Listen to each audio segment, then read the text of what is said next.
June 23, 1944, 0847 hours. Cave Complex, Northern Saipan.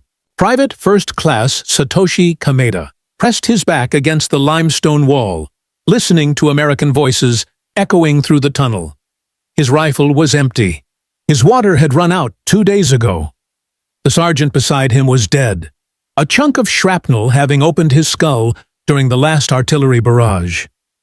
Outside, the sound of tank treads grew closer. Kameda was supposed to die here. Every manual, every lecture, every whispered conversation with veterans had made that clear. Capture meant dishonor worse than death itself. Better to pull the pin on a grenade and take some Americans with you. But when the GIs appeared at the cave mouth, carbines raised, calling, "Come out! Hands up!" Kameda found himself walking toward them, arms raised, still breathing. This wasn't the captivity they had been taught to fear. For Japanese prisoners of war, American camps would replace nightmares of torture with routines of work, baseball games, and Hollywood movies, creating a paradox that challenged everything they believed about both the enemy and themselves. The island of no return. The Battle of Saipan had been a catastrophe for Japanese forces. Of the 30,000 defenders, fewer than 1,000 would survive to see the war's end. Most died in suicidal banzai charges or threw themselves from cliffs rather than face capture. The Americans called it rabbit hunting, tracking down the scattered survivors hiding in caves and jungle ravines. For those few who did surrender, the first shock was simply staying alive. Propaganda had painted Americans as demons who tortured prisoners for sport, who showed no mercy to the subhuman Japanese race. Instead, Kameda found himself receiving medical attention from a Navy corpsman who cleaned his infected wounds and gave him water from his own canteen. "Take it easy, buddy," the medic said in broken Japanese learned from a phrasebook. "You're safe now." Safe. The word didn't compute. Prisoners weren't supposed to be safe. They were supposed to be dead. The long journey to understanding. The journey from capture to comprehension would take months and span thousands of miles. From Saipan, prisoners were shipped to temporary stockades in Guam and Hawaii, then loaded aboard converted troop transports for the voyage to mainland America. Many had never seen the ocean from this perspective, as passengers rather than invaders. On the USS General John Pope, carrying 847 Japanese prisoners toward California in August 1944, the contradictions began immediately. These men had been fed a steady diet of propaganda about American weakness and cruelty. Instead, they found themselves sleeping in bunks with mattresses, eating 3 meals daily from the ship's galley, and receiving medical care that exceeded what many had known as free men in Japan. Sergeant Takeshi Yamamoto, a veteran of the China campaign captured on Guam, kept a secret diary throughout the voyage. "The Americans feed us better than our own army did," he wrote. "Rice, meat, vegetables, even fruit. The guards play cards with us. Some speak a little Japanese. Where is the cruelty we were promised?" The mathematics of unexpected comfort. The scale of American POW operations in 1944 to 1945 revealed a logistical capability that Japanese prisoners found incomprehensible. By war's end, approximately 5,400 Japanese prisoners were held in American camps, primarily at Camp McCoy, Wisconsin, and Angel Island, California. Each facility featured heated barracks, mess halls serving 3,000 calories daily per prisoner, medical facilities staffed by qualified doctors, recreation areas including baseball diamonds and volleyball courts, workshop spaces for craft projects and basic industry, and projection rooms for regular movie screenings. The Japanese military's own POW facilities, by contrast, operated on starvation rations of 600, 800 calories daily, with survival rates that horrified Allied investigators. The contrast wasn't subtle, it was a mathematical demonstration of two entirely different philosophies of warfare and human worth. Weekly recreational schedule at Camp McCoy included baseball games every Tuesday and Thursday afternoon, movie screenings Monday, Wednesday, and Friday evenings, arts and crafts workshops on weekends, and organized sports tournaments monthly. These weren't propaganda gestures or special treatments. They were standard operating procedures mandated by American interpretation of the Geneva Convention. First contact with America. The train journey from the West Coast to Camp McCoy provided Japanese prisoners with their first sustained glimpse of American abundance.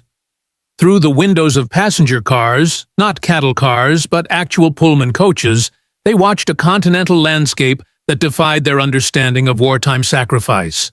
Electric lights blazed from every farmhouse. Automobiles crowded the roads.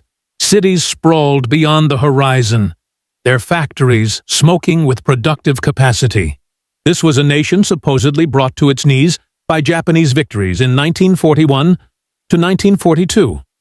Instead, they witnessed an industrial machine operating at full capacity while simultaneously fighting wars on two fronts. "We saw no evidence of shortages," testified Corporal Hiroshi Tanaka in post-war interviews. "No darkened windows, no empty fields, no starving civilians. Every station platform was crowded with people who looked well-fed and prosperous. How could this be a country at war?" At fuel stops, American guards sometimes allowed prisoners to disembark and stretch their legs. Local civilians gathered to stare at the enemy soldiers they'd only seen in newsreels. But instead of hatred, many showed curiosity, even sympathy. Children offered candy through the windows. Women from church groups provided sandwiches and coffee. This kindness from enemy civilians violated every assumption about American character that Japanese military training had instilled. The Wisconsin Welcome. Camp McCoy sprawled across 60,000 acres of Wisconsin countryside, a temporary city housing not just Japanese prisoners, but German and Italian POW as well. The facility's organization astounded the new arrivals: electric lights, running water, flush toilets, and central heating systems that kept barracks comfortable even during brutal Midwest winters. Captain Robert Daniels, the camp's commanding officer, was a career soldier who'd fought in the Pacific before being assigned stateside duty. His approach to prisoner management was pragmatic. "These men are no longer our enemies," he told his staff. "They're our responsibility. We follow the Geneva Convention to the letter, not because we have to, but because that's who we are." Tartu. The initial processing revealed the psychological damage that surrender had inflicted on the prisoners. Many expected immediate execution. Others seemed catatonic, unable to process survival after months of preparing for death. Medical examinations showed widespread malnutrition, untreated tropical diseases, and evidence of severe combat stress. Dr. William Harrison, the camp's chief medical officer, noted in his reports, "These men aren't just physically broken, they're spiritually shattered. Surrender has violated their fundamental worldview. They literally don't know how to exist as prisoners because their culture taught them it was impossible." POWs. The baseball revelation? The first baseball game at Camp McCoy took place on a crisp October afternoon in 1944. American guards had marked out a diamond on one of the recreational fields, dragging bases into position and setting up a backstop behind home plate. Most of the Japanese prisoners watched from a distance, uncertain whether participation would constitute collaboration with the enemy. Baseball wasn't unknown in Japan. The sport had been introduced in the 1870s and had gained popularity before the war. But playing it with enemy soldiers while held captive raised complex questions about honor, loyalty, and survival. Private Satoshi Kameda was among the first to approach the field. At 19, he'd played baseball in high school before being drafted. The familiar weight of a wooden bat in his hands triggered memories of summer afternoons in Kyoto, before the war had consumed everything. "What, you know this game?" asked Corporal Frank Morales, a Mexican-American guard from Los Angeles who'd grown up playing in East LA leagues. Kameda nodded hesitantly. Morales tossed him a baseball. "Show me your swing." The crack of the bat carried across the compound, drawing prisoners from their barracks. Some watched with disapproval. Sergeant Yamamoto stood with arms folded, his face a mask of disgust. Others edged closer, drawn by curiosity and half-remembered joy. Within weeks, regular games were being organized. Japanese prisoners formed teams, adopting names like the Saipan Tigers and Guam Eagles, references to their capture locations, worn now as badges of survival rather than shame. They played against each other and occasionally against mixed teams of guards and German prisoners. The psychological impact was profound. For men who had been taught that capture meant the end of human dignity, the simple act of running bases and catching fly balls represented a kind of resurrection.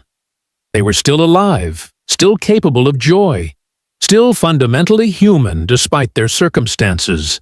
Movie night transformations. The weekly film screenings began in November 1944, projected onto a bedsheet stretched across one wall of the mess hall. The first movie was a Mickey Mouse cartoon, followed by a newsreel and a Western starring John Wayne. The response from the prisoners ranged from bewilderment to fascination to outright hostility. Sergeant Yamamoto walked out during the cartoon, declaring it enemy propaganda designed to weaken our resolve. But younger prisoners found themselves laughing despite their circumstances. The universal language of slapstick comedy transcended cultural barriers and political loyalties. Lieutenant Hiroshi Matsuda, a former university student captured on Okinawa, kept detailed notes on the films. They show us their own movies, comedies, adventures, romances. Nothing about the war, nothing about Japanese defeats. It's as if they want us to see America as it sees itself. A place of abundance and entertainment, where even prisoners can laugh. The movie selections revealed something profound about American character. These weren't propaganda films designed to break enemy morale. They were ordinary Hollywood entertainment. The same movies playing in theaters across America. The guards watched alongside the prisoners, sharing popcorn and commentary, treating movie night as communal recreation rather than psychological warfare. Over the months, certain films became prisoner favorites. Charlie Chaplin's The Great Dictator drew nervous laughter for its satire of authoritarianism. Buster Keaton comedies needed no translation. Even Westerns, with their themes of honor and violence, resonated with samurai-influenced Japanese culture. The most popular film was The Pride of the Yankees, the Lou Gehrig biography. Baseball provided common ground, but the story's themes of dignity and defeat and grace under pressure spoke to prisoners wrestling with their own circumstances. Cultural resistance and gradual acceptance. Not all prisoners embraced their circumstances. A faction led by Sergeant Yamamoto maintained strict military discipline, refusing to participate in recreational activities and viewing any enjoyment as betrayal of fallen comrades. They enforced their own code of conduct through social pressure and occasional violence. "We are still soldiers of the Emperor," Yamamoto declared during heated discussions in the barracks. "These games and movies are designed to make us forget our duty, to transform us into willing slaves of the enemy." The generational divide was stark. Older prisoners, steeped in Bushido tradition and military indoctrination, struggled to adapt to circumstances that contradicted everything they'd been taught. Younger men, particularly those drafted from civilian life, proved more flexible in their thinking. Private Kameda found himself caught between worlds. His respect for hierarchy demanded deference to Yamamoto's authority, but his growing friendship with American guards and fellow prisoners offered an alternative model of behavior. The internal conflict manifested in sleepless nights and loss of appetite that concerned medical staff. The breakthrough came during a softball game in April 1945. Yamamoto, walking past the field, stopped to watch a close play at home plate. The runner, a young prisoner from his own prefecture, was called safe by the American umpire despite what appeared to be a close play. Instead of arguing, the catcher accepted the call and helped the runner dust off his uniform. For a moment, Yamamoto's mask slipped. Here was his countryman showing the kind of grace and sportsmanship that Bushido claimed to value, but in circumstances that traditional military thinking couldn't accommodate. That evening, Yamamoto approached Camp Commandant Daniels through an interpreter. "I request permission to observe your baseball instruction." The Nisei Bridge. The presence of Japanese-American soldiers serving as interpreters added another layer of complexity to camp dynamics. Men like Staff Sergeant Kenji Nakamura of the Military Intelligence Service found themselves mediating between cultures they understood intimately, but belonged to in different ways. Nakamura had grown up in Los Angeles, playing baseball in Nisei leagues before the war. His family had been interned at Manzanar while he served with distinction in the Pacific Theater. His fluent Japanese and understanding of American culture made him invaluable in managing prisoner relations. "I'm your enemy twice over," he told a group of prisoners during an orientation session. "I'm American, and I'm Japanese American, but I'm also the guy who's going to help you understand the rules here and help the Americans understand you." The prisoners' reactions to Nakamura revealed deep complexities in Japanese racial and national identity. Some viewed him as a traitor who had abandoned his ancestral homeland for American convenience. Others saw him as proof that Japanese people could thrive in American society. Nakamura's approach was pragmatic. "You can hate me if it makes you feel better, but I'm going to teach you how to survive here with dignity." That starts with understanding that the Americans mean what they say about following the Geneva Convention. His baseball skills provided common ground. During practice sessions, he demonstrated techniques and strategies that impressed even reluctant participants. More importantly, he showed that maintaining Japanese identity didn't require rejecting all American influences. Spring training, 1945. The arrival of spring in Wisconsin brought expanded recreational programs. The baseball season began in earnest, with organized leagues forming among the different prisoner populations. The quality of play improved dramatically as more experienced players emerged from the ranks and equipment became available. The American guards, initially skeptical of fraternizing with enemy prisoners, found themselves drawn into the competition. Informal games between guards and prisoners became regular events, with betting pools and heated discussions of strategy transcending language barriers. Corporal Morales later recalled, "These guys weren't our enemies anymore. They were just guys who loved baseball. We'd argue about batting stances and pitching grips like we were back in the neighborhood, not in a prison camp." The transformation was visible in prisoner behavior. Men who had arrived sullen and withdrawn began showing personality and humor. They argued with umpires, celebrated good plays, and commiserated over errors with the passion of athletes everywhere. Medical reports noted significant improvements in mental health among prisoners who participated in recreational activities. Dr. Harrison documented reduced instances of depression, anxiety, and what would later be recognized as post-traumatic stress disorder. "Physical activity and social interaction are proving more effective than any medication we have," he wrote. These men are remembering how to be human again. The news from home, radio broadcasts, and newspaper reports filtered into the camp throughout 1945, bringing updates on the war's progress. The fall of Iwo Jima, the devastating bombing campaigns against Japanese cities, and the invasion of Okinawa painted a picture of steadily mounting catastrophe for the homeland. The prisoners' reactions varied dramatically. Some retreated into denial, insisting that American reports were fabricated propaganda. Others sank into despair as they contemplated the destruction of everything they'd known. A few began openly discussing the possibility that Japan might be forced to surrender. During a baseball game in July 1945, news arrived that B-29s had conducted massive raids against Tokyo, Osaka, and other major cities. Play stopped as prisoners gathered around radios, listening to descriptions of firebombing campaigns that had reduced vast urban areas to ash. Lieutenant Matsuda sat on the pitcher's mound, his head in his hands. "My family lives in Tokyo," he whispered to Nakamura. "Lived in Tokyo. I don't even know if they're still alive." The war that had once seemed distant and abstract suddenly felt immediate and personal. These men were not just prisoners. They were exiles from a homeland that might no longer exist when the war ended. August 15th, the Emperor's voice. The announcement of Japan's surrender came over the camp's public address system at 1100 hours on August 15, 1945. Emperor Hirohito's radio broadcast, transmitted live from Tokyo, reached every corner of Camp McCoy through speakers that had previously carried baseball game announcements and movie schedules. The prisoners' reactions defied easy categorization. Some wept openly, mourning not just military defeat, but the collapse of a worldview that had defined their existence. Others sat in stunned silence, unable to process the reality of surrender. A few seemed almost relieved. The burden of fighting for a lost cause had finally been lifted. Sergeant Yamamoto, the most rigid defender of military discipline, was found later that evening sitting alone on the baseball field, staring at the pitcher's mound where he'd finally learned to throw a curveball.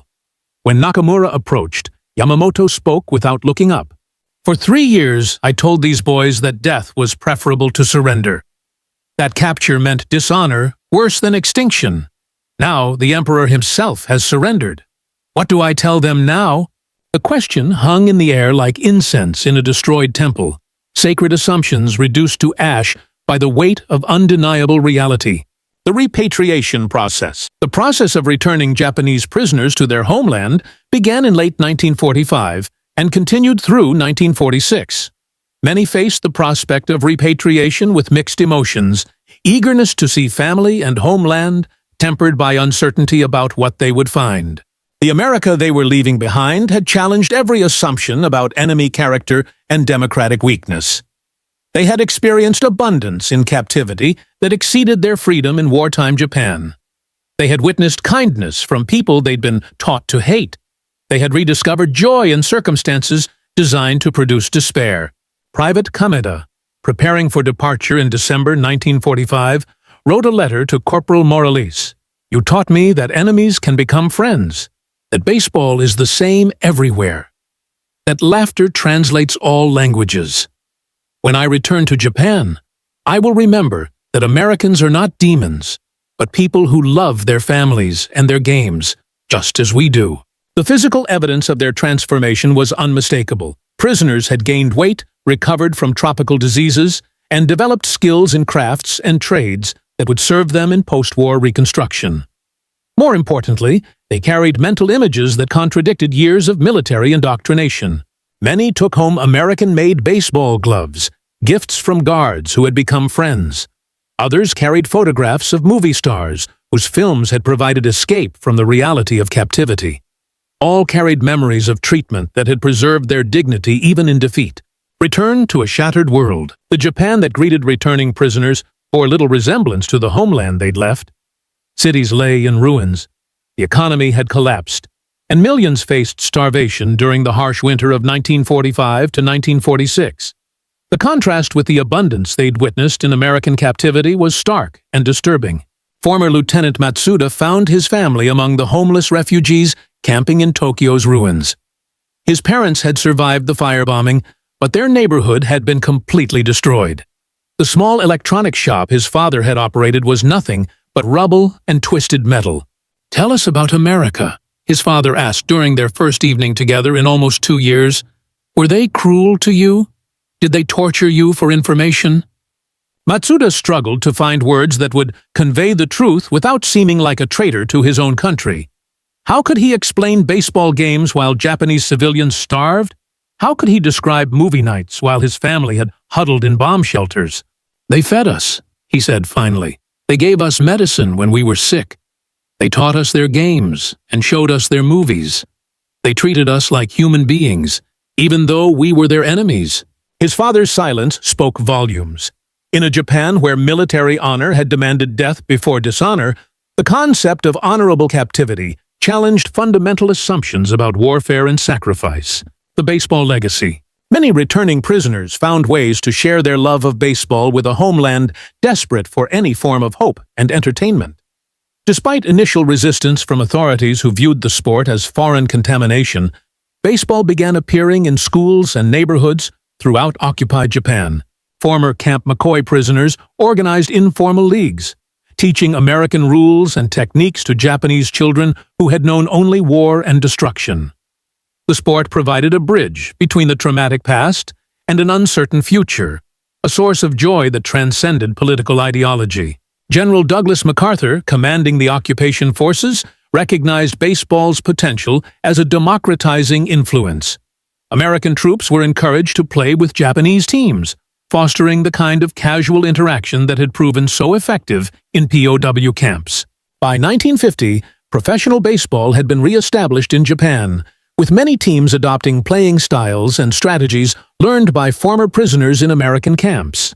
The sport became a symbol of peaceful competition and international friendship, values that seemed impossible during the brutal Pacific War. Reflections on captivity. In interviews conducted decades after the war, Former Japanese prisoners consistently identified their time in American camps as transformative experiences that challenged their fundamental understanding of enemy character and democratic values. "We expected Americans to be weak because they showed mercy," reflected Kameda in a 1985 interview. "Instead, we discovered that mercy requires strength, the strength to treat enemies as human beings, even when you have every reason to hate them." The contrast with Japanese treatment of Allied prisoners was too stark to ignore. American POWs in Japanese camps faced systematic brutality, starvation rations, and survival rates that horrified post-war investigators. The difference wasn't just in resources. It reflected fundamentally different philosophies about human worth and the conduct of warfare. Former prisoners became unwitting ambassadors for democratic values in post-war Japan.